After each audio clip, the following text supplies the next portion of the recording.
Once again congratulation sir. మీది native place ఎక్కడ, ఒకసారి ఎక్కడ చదువుకున్నారు ఏంటి మాకు చెప్తారా?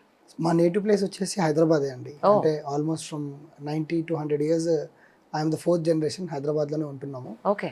So old city Charminar zone కిందకి వస్తాను నేను. ఓకే. నేను స్కూలింగ్ అంతా కూడా వినయనగర్ కాలనీ సైదాబాద్లో చేశాను, సెయింట్ మేరీస్ హై స్కూల్లో. 10th నాది అక్కడే అయింది. అండ్ సబ్సిక్వెంట్లీ సంతోష్ నగర్లో నారాయణ జూనియర్ కాలేజ్లో చదివాను ఎంపీసీ స్ట్రీమ్లో. అండ్ దెన్ ఎంసెట్లో మంచి ర్యాంక్ సాధించి BTech triple electrical and electronics engineering CVR college of ఇంజనీరింగ్లో చేశాను. ఓకే. అండ్ తర్వాత అదే ఇయర్ నాకు జాబ్ ప్లేస్మెంట్స్ వచ్చాయి కొన్ని సాఫ్ట్వేర్ కంపెనీస్. కానీ నేనంటే ఎలక్ట్రికల్ ఇంజనీరింగ్ చదివా కాబట్టి అదే కంటిన్యూ చేయాలనే ఒక పట్టుదలతోటి BHEL భారత్ హెవీ ఎలక్ట్రికల్స్ లిమిటెడ్లో ఆల్ ఇండియా ఎగ్జామ్ రాశాను.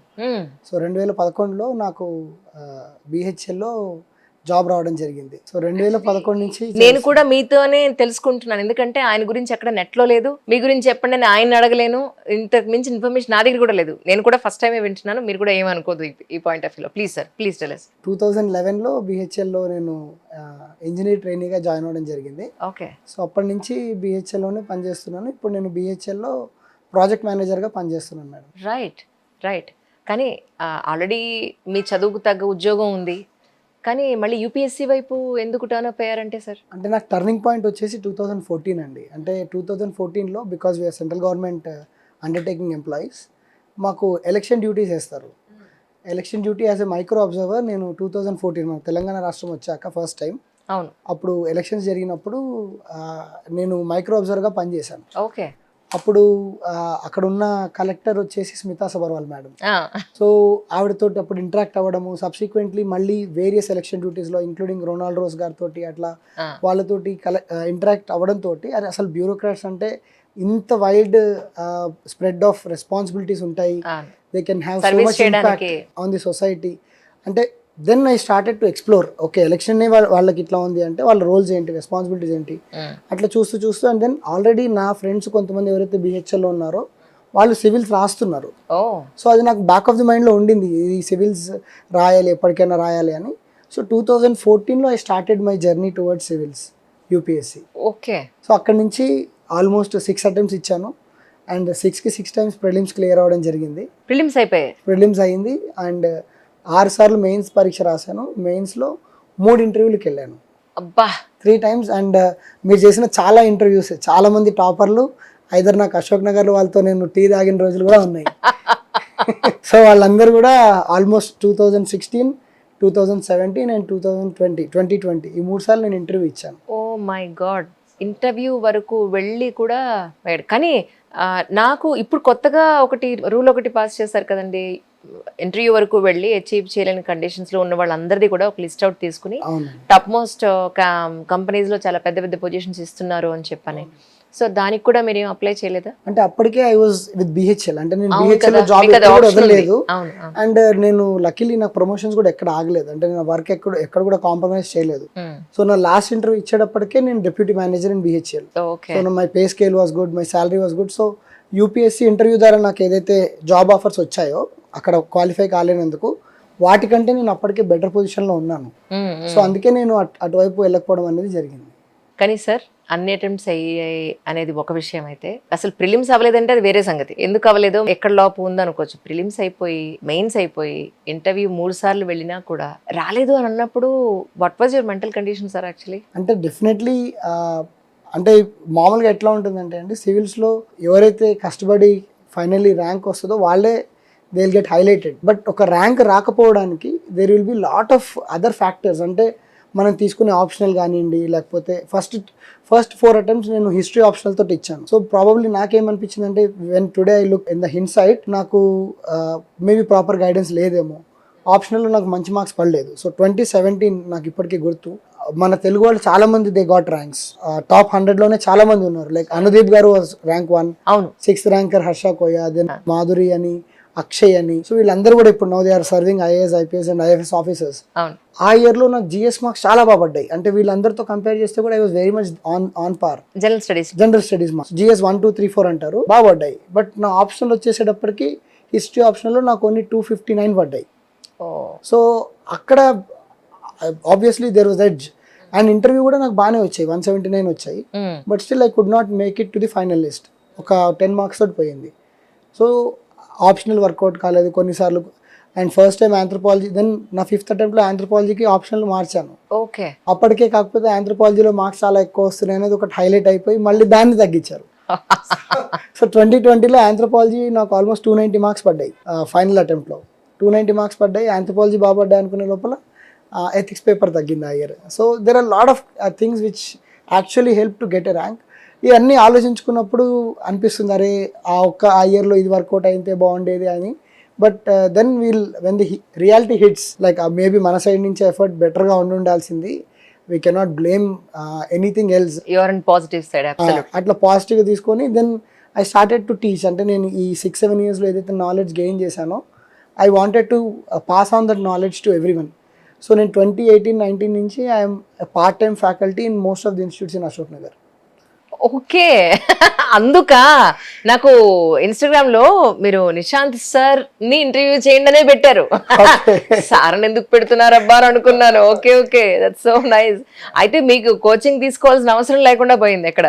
లేదు, కోచింగ్ తీసుకోలేదు ఎక్కడ కూడా. కానీ గైడెన్స్ పాయింట్ ఆఫ్ వ్యూలో కూడా తీసుకోవాలని అనుకోలేదా మీరు? అంటే మేబీ అంటే I was full time in the job. Yes. జాబ్కి బ్రేక్ ఇచ్చి ప్రిపేర్ అవ్వమని చాలా మంది అడ్వైస్ చేశారు. అది ఎప్పుడు కుదరలేదు. అంటే నాకు ఆ జాబ్, ఈ సివిల్స్ జర్నీ ఎట్లుంటుందంటే మ్యామ్, ఫుల్ టైం రాసే వాళ్ళకి కూడా 100% వస్తుందని ఎవరు చెప్పలేదు. సో అండ్ జాబ్ బ్యాలెన్స్ చేస్తూ ఫస్ట్ 2 అటెంప్ట్స్ తర్వాత నాకు ఏమనిపించిందంటే, ఓకే నాకు బేసిక్స్ కవర్ అయిపోయాయి, now I should keep on adding the current affairs and general studies అనిపించింది. సో అట్లా నేను I was going on with the preparation. అంతేగాని జాబ్ ఆపేసి ఫుల్ టైం ఒక 2-3 ఇయర్స్ దానిపైన కూర్చోవాలన్న ఐడియా ఎప్పుడు లేకుండింది. Maybe that good or bad, again I cannot today I cannot judge it. Correct correct. కానీ అనిపిస్తుందా మీకు, ఇంత జర్నీ చూసారు కదా, నసీబ్ అప్నా అప్నా అని అంటుందని నమ్మారా?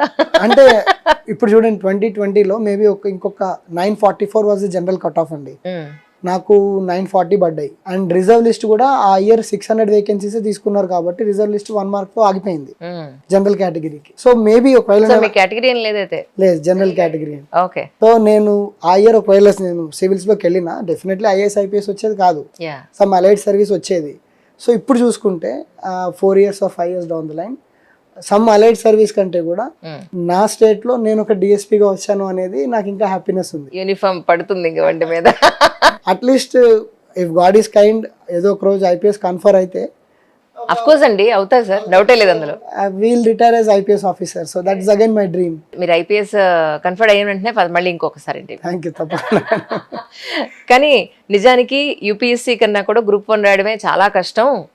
దానికి ప్రిపరేషన్ ఇంకా ఎక్కువ కావాలి. ఎందుకంటే నోటిఫికేషన్ పడడం, ఎగ్జామ్ డేట్ రావడం, మళ్ళీ రిజల్ట్స్ చాలా అన్సర్టనిటీ ఉంటుంది అని అంటారు కదా. సో గ్రూప్ 1 మీద ఇది ఎన్నో అటెంప్ట్లో మీరు అచీవ్ చేశారు? అంటే గ్రూప్ 1 మన స్టేట్లో మన పడిందే ఒకటి పడింది. అంటే ఫస్ట్ ప్రిలిమ్స్ 2022లో అయింది. అప్పటికే నేను ప్రిపేర్ అయి ఉన్నాను, ఎందుకంటే నేను ఫ్లోలోనే ఉన్నా కాబట్టి. బట్ 2022 అన్ఫార్చునేట్లీ క్యాన్సిల్ అయింది. అదే అంటున్నా. 23లో మళ్ళీ ప్రిలిమ్స్ పెట్టారు, అది ప్రిలిమ్స్ రిజల్ట్ రాకుండానే క్యాన్సిల్ అయింది. 24 ఫిబ్రవరిలో నోటిఫికేషన్ పడింది, అది ఇప్పుడు ఫైనల్లీ వచ్చి అపాయింట్మెంట్స్ దాకా వచ్చింది. So technically this is the first group 1 మన స్టేట్ లో. అంటే క్యాన్సిల్ అయిపోయాయి కాబట్టి. క్యాన్సిల్ అయిపోయి అదర్వైజ్ కౌంట్ చేస్తే third one exam wise, but mains wise first. Yeah I understand. కానీ సార్ ఇప్పుడు ఇక్కడ మీరు అచీవ్ చేసిన గ్రూప్ 1లో కాబట్టి, ఇప్పుడు నెక్స్ట్ గ్రూప్ 1కి ప్రిపేర్ అయ్యే వాళ్ళకి స్ట్రాటజీ అనండి, లేదు అని అంటే మీ ఆప్షనల్స్ పాయింట్ ఆఫ్ వ్యూలో కానివ్వండి, కొన్ని ఇంపార్టెంట్ పాయింట్స్ మీరు గ్రూప్ 1 ఆస్పిరెంట్స్కి ఏం చెప్తారు అంటే ఏమంటారు? గ్రూప్ 1లో అందరికీ తెలిసింది ఏంటంటే 6 పేపర్స్ ఉంటాయి మేడం. ఆప్షనల్స్ లాగా అంటే యూపీఎస్ లాగా ఆప్షనల్స్ ఉండవు ఇక్కడ. సో 6 పేపర్స్ ఉంటాయి. Paper 1, paper 2, paper 3. Like history, geography ఒక paper, then governance and polity ఒక paper, then society, then science and technology aptitude, Telangana movement paper ఒకటి, అట్లా వేరే 6 పేపర్స్ ఉంటాయి. సో జనరలీ మీరు చూస్తే కనుక యూపీఎస్సీకి గ్రూప్ 1కి around 65 to 70% of the syllabus is common syllabus. ఆ 30% తెలంగాణ స్పెసిఫిక్ సిలబస్ ఉంటుంది. సో తెలంగాణ స్పెసిఫిక్ సిలబస్కి మేబీ 2018-19లో అంత లిటరేచర్ లేదు. బట్ ఇప్పుడు thanks to the exam, first exam ఒకటి అయ్యింది, వాటి పేపర్స్ బయటికి వచ్చాయి. సో ఇప్పుడు లాట్ ఆఫ్ కాంటెంట్ ఉంది for Telangana specific syllabus. So UPSC journey చేస్తూ కూడా గ్రూప్ 1 ఫోకస్గా మీరు ఆ తెలంగాణ స్పెసిఫిక్గా చదువుకుంటే you definitely have a great chance for group 1. కానీ అసలు సిలబస్ కి సంబంధం లేకుండా మన యూపీఎస్సీలో ఒక క్వశ్చన్ అడిగట్ట, ఏంటంటే ఐకియాలో కొత్తగా వచ్చిన రూల్ ఏంటి అని. కొత్తగా వచ్చిన రూల్ ఏంటంటే ఒక ప్రోడక్ట్ కొన్న తర్వాత 1 year లోపు ఎప్పుడన్నా నువ్వు ఎక్స్చేంజ్ చేసుకోవచ్చు అనేది. సో అసలు సిలబస్ లో లేనివి ఉండడం అనేది మీకు ఎలా అనిపిస్తుంది అండి యాక్చువల్గా? Is it related to any group 1 అండి? నేను యూపీఎస్సీ రాశాను, గ్రూప్ 1 కూడా రాశాను కాబట్టి ఈ గ్రూప్ 1 అండ్ సివిల్స్ ఎగ్జామ్స్ ఎట్లా ఉంటాయంటే they will try to confine within the framework of the syllabus. General syllabus దాటరు. అంటే చాలా మంది ప్రిపేర్ అయ్యేటప్పుడు కూడా ఒకటి ఆలోచించాల్సింది ఏంటంటే సిలబస్ కాపీ దగ్గర పెట్టుకొని ప్రిపేర్ అవ్వాలి. అంటే జస్ట్ ఒక సామెత ఏంటంటే యూపీఎస్సీ ఆర్ సివిల్ సర్వీస్ అంటే ఎనీథింగ్ అండర్ ద సన్ అన్నట్టు అన్ని చదవడానికి ట్రై చేస్తారు. అండ్ ఎస్పెషల్లీ నేను అంటే I take the Liberty because ఇప్పుడున్న జనరేషన్లో ఏంటంటే మిస్సింగ్ అవుట్ ఫియర్ అనేది ఎక్కువ ఉంది. సో ఒకటే మ్యాగజైన్ని లేదంటే కరెంట్ అఫైర్స్ని 10 చోట్ల నుంచి చదవడము, లేదంటే 10 సార్లు వేరే చోట నుంచి చదవడము, అట్లా దే ఆర్ డూయింగ్. మెయిన్ ఏంటంటే యూపీఎస్సీ కానీ గ్రూప్ 1 కానీ ఒక సిమిలారిటీ ఏంటంటే రివిజన్ మేడం.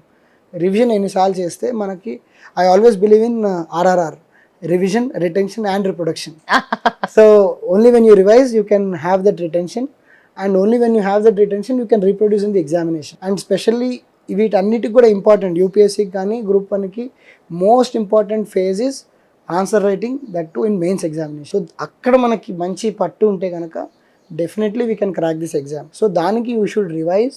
అండ్ ఒకటి కాంటెంట్ ఒక పార్ట్ అయితే ప్రాక్టీస్, మనము ఎగ్జామ్కి ఎన్నిసార్లు ఆన్సర్ రైటింగ్ ప్రాక్టీస్ చేస్తున్నాము, ఎన్ని రోజుల ముందు నుంచి చేస్తున్నాము, ఎలా ఇంప్రూవ్ అవుతుంది.